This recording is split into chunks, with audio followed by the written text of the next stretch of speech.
ঈদে শাকিব খানের বরবাদে একটা আইটেম সং আছে। এই গানটা কি এই রোজার মাসে আসা উচিত, না আগে আসা উচিত, না রোজার পরে আসা উচিত, মানে ঈদের 2-3 দিন পরে আসা উচিত, সেটা নিয়ে আপনাদের সাথে বিস্তারিত কথা বলবো। কেননা এইটা আমাদের যে এটা তো রোজার মাস, বুঝতে হবে, তার জন্য অনেক কিছু এই সব কিছু ওভারঅল আলোচনা করবো কি আসলে। আজকে কথা বলতে আসলাম আইটেম সং নিয়ে। এই বরবাদের আইটেম সং সেটা কখন আসলে ভালো হয় বা কখন দিলে ভালো হয়, এই গানটা নিয়ে আমাদের আশা প্রত্যাশা। কেননা এই ছবি এই গানটায় পারফরমেন্স করছে নুসরাত জাহান। এটা কোনো বড় কথা না, কিন্তু এই গানটা বাংলাদেশে যেহেতু রোজার মাস, রোজার মাসে আগে দিলে ভালো হয় না পরে দিলে ভালো হয়, সেটা নিয়ে আজকে কথা হবে। ওভারঅল আপনাদের সাথে বিস্তারিত আলোচনা করবে। কেননা এটা কোরবানি ঈদে আগে যদি দিত তাহলে কোনো, আর এটা যদি কোরবানি ঈদের আগে যদি একটা আইটেম গানের ব্যবস্থা থাকতো, কিন্তু সেটা যদি দিত তাহলে কোনো সমস্যা হতো না।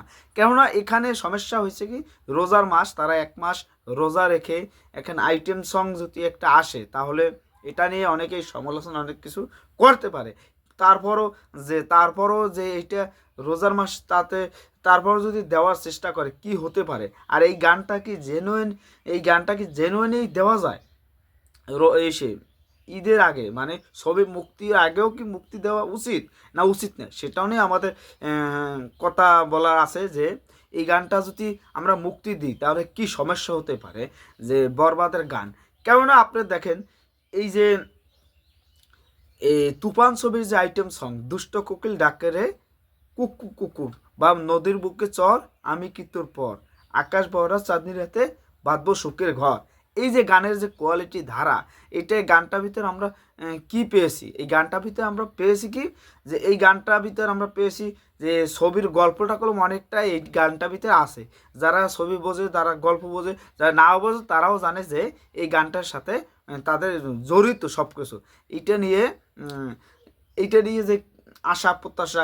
আর যদি এইটা যদি আপনি ওভারঅল যদি জানাই দেন আগে যে এইরকম এরকম গান এরকম হবে, শাকিব খান এন্ট্রি নেবে, শাকিব খান এন্ট্রি নিয়ে এই করবে, যদি এইগুলো যদি জানাই দেন তাহলে এই গানটার আগ্রহটা কমে যাবে। ছবির একটা সমস্যা হতে পারে যে আমরা তো এটা দেখেই পেয়েছি, আর ওইটা যদি সিনেমা হলে আমরা যাই দেখি যে আমরা নতুন কিছু পেয়েছি, আইটেম সঙ্গে নুসরাত জাহান কোন ফিলে আসবে, কিভাবে আসতে আসে, যে আইটেম গান করার জন্যই গান গাইছেন, আসছে পারফরমেন্স করছে, না এই ভিতর তারও একটু পারফরমেন্স আছে হালকা পাতলা, সেটা নিয়েও অনেক কথা হবে। সেগুলো আমি মনে হয় আইটেম গানটা আগে না দিলে ভালো হয়। আমার যুক্তিতে আইটেম গানটা না দিলে ভালো হয়। যদি অন্য ওভারঅল ভালো কোনো প্রোডাক্ট থাকে, ভালো যদি গান থাকে, তাহলে আইটেম সংটা আমি যে 1-2 দিন পর আসলে আমার কাছে বেটার হয়। আর যদি সেটাও যদি মুক্তি দিতে চায় যে আইটেম গানটা আমরা মুক্তি দেব, তাহলে আমরা মনে করবো 28 মাস, যেহেতু 28 মাস আমরা 26-27 ভিতর এই গানটা আপনাদের সামনে প্রেজেন্টেশন করি। যদি দেওয়া যায় ওভারঅল, যদি এই গানটা আপনারা সিনেমা হলের আগে যদি মানুষের সামনে আনতে চান বা আসার মতন গান, তাহলে আপনারা এই 27 তারিখ বা 26 তারিখ এরকম একটা চান্স নিতে পারেন। এটা আমার আইডিয়া, আমার যুক্তি। জানি না কয়জনে এই আইডিয়াটা তারা মাথায় রাখবে। তারপর আসি যে, আর এই গানটা যদি কোনোভাবে যদি এই গানটা যদি ঈদের একদিন আগে, রোজার লাস্ট দিন, যে ওদিনকে যদি এই গানটা দেওয়া যায় তাহলেও হয়, কিন্তু ওদিনকে গানটা দেবে সমস্যা নেই যদি দেয়। আমাদের বাংলা চলচ্চিত্র তো পরিচালকরা এই অবস্থা, একজন পরিচালক টিজার টেইলার দিতে ভয় পায়, মানে আমাদের পরিচালকরা বিগের ছবি দিতে পারবে, কিন্তু এই পরিচালকরা সমালোচনার ভয়তে তারা টিজার টেইলার দিতে পারতেছে না। মানে এই যে আমাদের কাছে কষ্টকর জিনিসগুলো আমরা ওভারঅল দেখতে পারতাছি, এগুলো সত্যি কী আনবে, বয়ে আনবে কি। তারপর আমরা চাই যে আমরা ভালো কিছু আসুক, ভালো কিছু কথা বলে, ভালো কিছু আমরা আলোচনা করতেছি, আমাদের আলোচনার উপরে সব ভিত্তি করে এগুলো আগাতে হবে। আর ওভারঅল আমাদের কিভাবে বাংলা চলচ্চিত্রকে এগিয়ে যেতে হবে সেটা নিয়ে আমাদের কথা বলতে হবে।